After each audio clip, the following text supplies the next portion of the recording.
Welcome everyone, I'm Joe Dager at Business 901. Through the lean practice of leader-standard work, we can start changing the way we think about how we work, how we view the value of the work we do. But can value be defined by what a customer will pay for? Can we continue to view our system only as an internal process? Traditional lean thinking evolves around the supply chain in goods or product dominant logic. Many organizations justify improvements by using the word internal customer. In fact, the process at times becomes more important than what the customer values. Sales and marketing are judged by the marketplace, not by increase in cycle time or space. A goods dominant logic arguably limits the mindset for seeing the opportunities for co-creation of value with customers. In a similar way, a transactional exchange view ignores customer loyalty and puts constraints on developing the lifetime value of the customer to the firm. I think it is more about users and the use of the product that determines value. Today's most critical driver of success is usability excellence. Users are your growth engine for your customer base and for your entire organization. That product dominant logic assumes better, faster, cheaper wins. Best in market products are not enough. Customers pay for how value is derived from the use of the product. Service dominant logic, SD logic, was introduced by Lusch and Vargo. They presented the case to use SD logic as an organizational foundation versus a total integrative marketing method. The principles of SD logic cannot be implemented in just various silos of an organization, just as the basic principles of lean cannot. It requires a cultural and fundamental shift within the organization, placing the customer and user experience as the center. Lean viewed through the lenses of a knowledge creation platform serves as a vehicle for implementation of this logic. SD logic is based on 10 foundational principles. But just to highlight one, is that value is derived through use.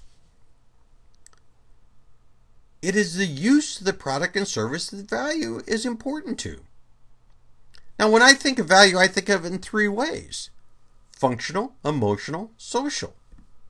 If I think of like a Ferrari, I use it to drive. That's pretty functional. It makes me feel good. That's emotional. Pretty cool. And what others think about it. I'm successful. I'm important. All provide value. But without the latter 2, I could buy a bike. Using this as a guideline, value is embedded in the use of a product rather than the price. We must shift from the product dominant thinking and transactions to service dominant logic and co-creation of value. We must start thinking that it's not about the things we make. It's about how our customers use the things we make. Think about anything outside of what you make and the services you provided at work. You view them entirely different. When you pick up a coffee cup, it's how you use it, not how it was made. When you sit in a chair, it's how it feels, not how it was made. There's new models of value recognition. Rolls-Royce developed a leasing plan to offer to aircraft builders. The aircraft engine is provided through use. They even maintain it. Zipcars rents the cars for use. You pay for it when you use it. Think of Amazon. Kindle is not a product. It is an enabler of use. When we set out to improve sales and marketing, we look at how we do the work. We focus on our own activity. We focus on defects and waste. We must look at engaging the customer, identifying, understand that value is in the use of our product and service. This changes the way we think about business. We must specify value from the standpoint of the end customer, the user. So if we can identify value from that perspective, Lean is targeted to certain kinds of organizations who actually enjoy learning. You have to be committed to continuous improvement as opposed to just doing things and running things as they are. What makes Lean different is the system.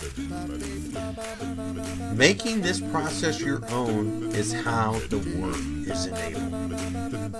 Most people read a book, download software or the workbook, and try to apply without going through their own learning process. They think there's a silver bullet. It's just an experiment. It's just a hypothesis. Use PDCA in adding a few of these thoughts to your toolbox in the way you do your work. Thank you.